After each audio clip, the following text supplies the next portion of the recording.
Present మనం తిరుమలలో ఉన్న తిరుమాడ వీధుల్లో ఉన్నాము. చూడండి, గజరాజులు కూడా తరలి వస్తున్నాయి. ఆ వెనకాల పుష్కరిణి నది ఉంది అండ్ వెనకాల వరాహనరసింహస్వామి ఆలయం కూడా కనిపిస్తుంది. ఎగ్జాక్ట్ గజరాజులు కూడా అడ్డొచ్చేసాయి మనకి. వెనకాల గజరాజులు తిరుమాడ వీధుల్లో ఉన్నాము. వెనకాల వరాహనరసింహస్వామి ఆలయం తిరుమాడ వీధుల్లో ఉండడం అంటే అసలు నాకైతే చాలా బాగుంది ఈ ఫీలింగ్. ఇవాళ మొత్తం అన్నీ అయ్యాయి అండ్ వెంగమాంబ తెరగొండ వెంగమాంబలో కూడా మనం ఆల్రెడీ అన్నప్రసాదం తిన్నాము.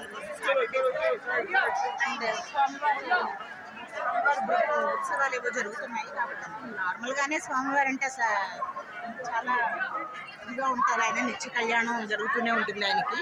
కాబట్టి చూడండి, అసలు ఇప్పుడైతే వీకెండ్ అవడంతో ఎలక్షన్స్ అయిపోవడంతో అసలు తిరుమల ఒక రేంజ్లో అయితే ఉంది. వాళ్ళ దర్శనాల కోసం అని అది ఇంకా పడిగాపులు పడుతూనే ఉన్నారు. ఇంకా ఫ్రీ దర్శనం అయితే 48 hours పైన చెప్తూ ఉన్నారు.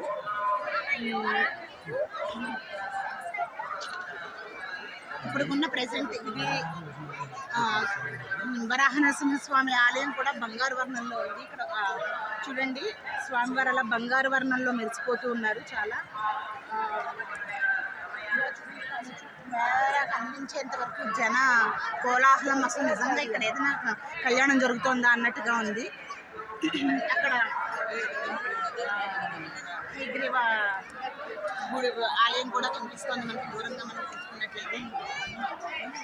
ప్రెసెంట్ ఇప్పటి వరకు ఉన్న అప్డేట్స్ ఇవి. మళ్ళీ మరో వీడియోతో మళ్ళీ నేను ఉంటాను.